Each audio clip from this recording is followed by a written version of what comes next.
Liam Lawson's Formula One journey was never supposed to be easy, but no one expected it to be this brutal either. After a promising debut in 2023, the Kiwi found himself in a pressure cooker at Red Bull, tossed into the deep end and pulled out just as quickly. 2 races into the 2025 season, Australia and China, and he was already demoted to Racing Bulls, the junior team. Most people wrote him off. That was supposed to be the end, but what's happening now? It's starting to look like it was just the beginning. Lawson has clawed his way back into the conversation, not through hype or headlines, but through sheer grit and consistent performances. It's easy to overlook someone once they're cast aside, especially in a sport as cutthroat as F1, but Liam's recent run is making it really hard to ignore him. 4-point scoring finishes in the last 7 races, including an unforgettable battle with Max Verstappen for P8 in Hungary. That alone is a flex very few drivers outside the top teams can boast about. It wasn't a fluke either. That was pure racecraft, holding off the reigning champion on raw pace and composure. Now, here's where things start getting spicy. Laurent Mekies, the man who used to oversee Lawson during his time at Racing Bulls, is no longer just the quiet figure in the background. He's been promoted to team principal of Red Bull Racing. And unlike Christian Horner, Mekies is known for backing young talent with actual performance over politics. That alone could shift the tectonic plates in Milton Keynes. Lawson suddenly isn't just the forgotten rookie anymore, he's the dark horse with powerful ally. Let's back up a bit. The beginning of the 2025 season didn't go as hoped for Lawson. He was dropped after just 2 races, replaced by Yuki Tsunoda, who many believed had earned that seat in the first place.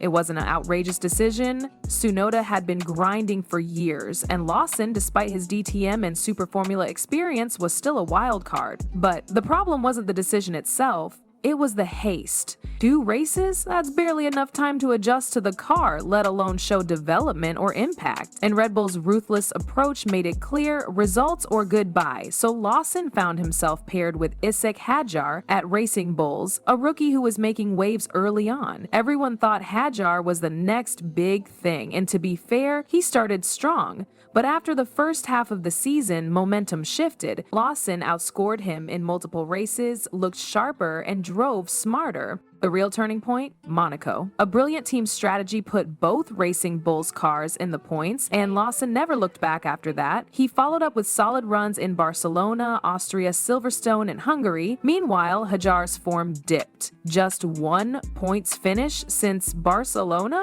That's not how you secure a seat at Red Bull. What makes this story even more unpredictable is the emergence of another wildcard, Arvid Lindblad. Red Bull's young British star who got a super license via exemption and was already testing F1 machinery. For a while, it looked like the second Red Bull seat in 2026 was his for the taking, but now, not so fast. Lindblad's performance in Formula 2 has started to wobble. He's no longer the guaranteed golden boy, and Lawson's sudden rise is forcing the top brass to reevaluate everything. So here we are, Liam Lawson, the driver who was benched, boxed in, and borderline forgotten, has shoved his way back to the spotlight. Not through politics, not through media hype, but by doing what every true racer does, putting the results on the board.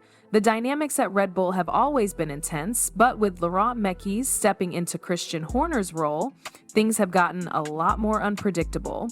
Mekies isn't known for playing favorites, he's known for analyzing performance with cold precision. That shift in leadership is already sending quiet shockwaves through the paddock, and if there's one thing Mekies made clear, it's that he sees value in Lawson's trajectory. He's worked closely with the Racing Bulls trio, Lawson, Tsunoda, and Hadjar, and that inside knowledge gives him leverage to influence Red Bull's future lineup in ways no one else can. While Yuki Tsunoda has been given every opportunity to secure his position, the performances just haven't backed it up. There were flashes of brilliance like the drive at Spa, but they were isolated. The issue isn't just inconsistency, it's momentum. In Formula One, momentum is everything, and Tsunoda's graph is pointing downward at the worst possible time.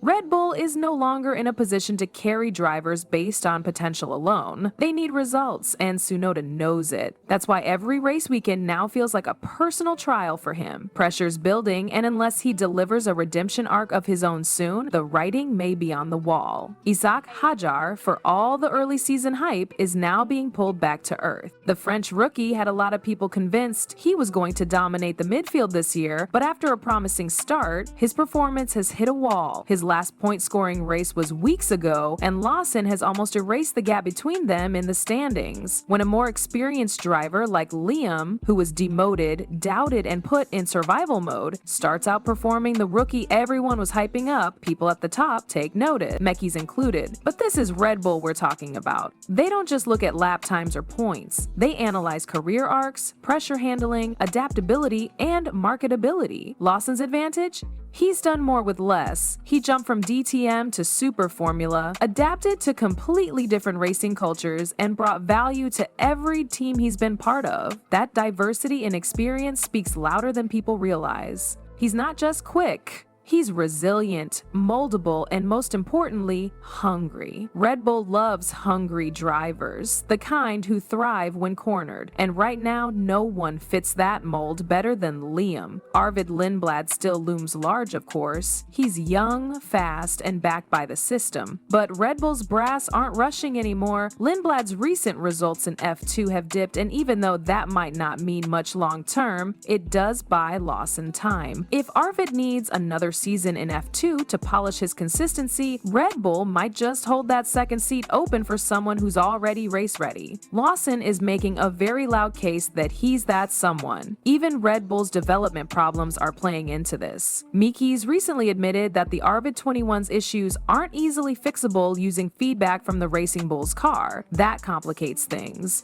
They need a driver in the second seat who can adapt to an evolving machine, not just one who can follow instructions. Lawson's recent form shows he's not just a plug-and-play option, he's capable of giving useful feedback under pressure and still delivering results. That's rare. Red Bull knows it. This whole situation is more than just a battle between three drivers. It's become a chessboard where every move matters. And right now, Lawson's making all the right ones, not because the odds are in his favor, they're not, but because he's turning every setback into a statement. Every lap, every point, every wheel-to-wheel fight is another reason for Red Bull to take him seriously. Lawson's recent surge isn't just good for his personal career, it's creating ripple effects across Red Bull's entire driver program. The team now finds itself in a rare but welcome dilemma. Too many capable drivers, not enough seats. It's the kind of situation that would have been unthinkable just months ago when Lawson was buried behind Tsunoda, Hadjar, and the rising Lindblad. But momentum in F1 is a currency more valuable than anything else, and Lawson has it in spades right now.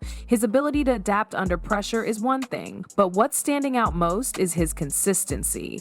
In a midfield car that isn't exactly known for magic weekends, he's extracting performances that punch above its weight. Hungary was the exclamation mark. A gritty defense against Verstappen isn't just a highlight reel moment, it's a message. You don't keep the reigning champion behind you unless you know exactly what you're doing. The Kiwi isn't just surviving anymore, he's making the field around him adjust.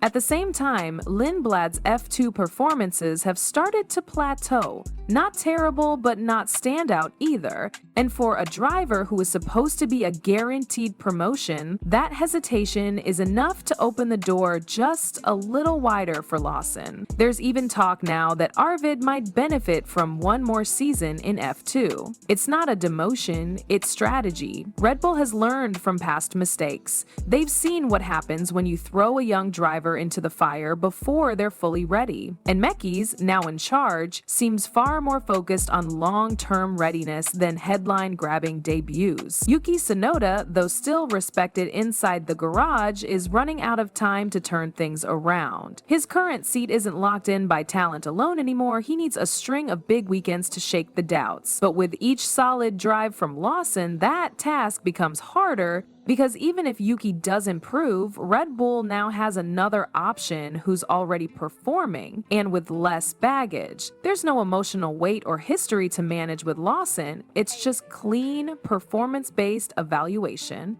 Red Bull, for all their historical ruthlessness, seems to be recalibrating under Mekies. Drivers are still being pushed, but there's more patience now. Instead of chopping and changing every few races, there's a sense that decisions will be made with deeper analysis. That's good news for Lawson, and arguably for the whole program. But make no mistake, competition hasn't eased. It's just smarter now. Behind the scenes, there's also a narrative building that's hard to ignore. Lawson is becoming the fighter in the shadows, the one who took a punch, got knocked down, and came back with a vengeance.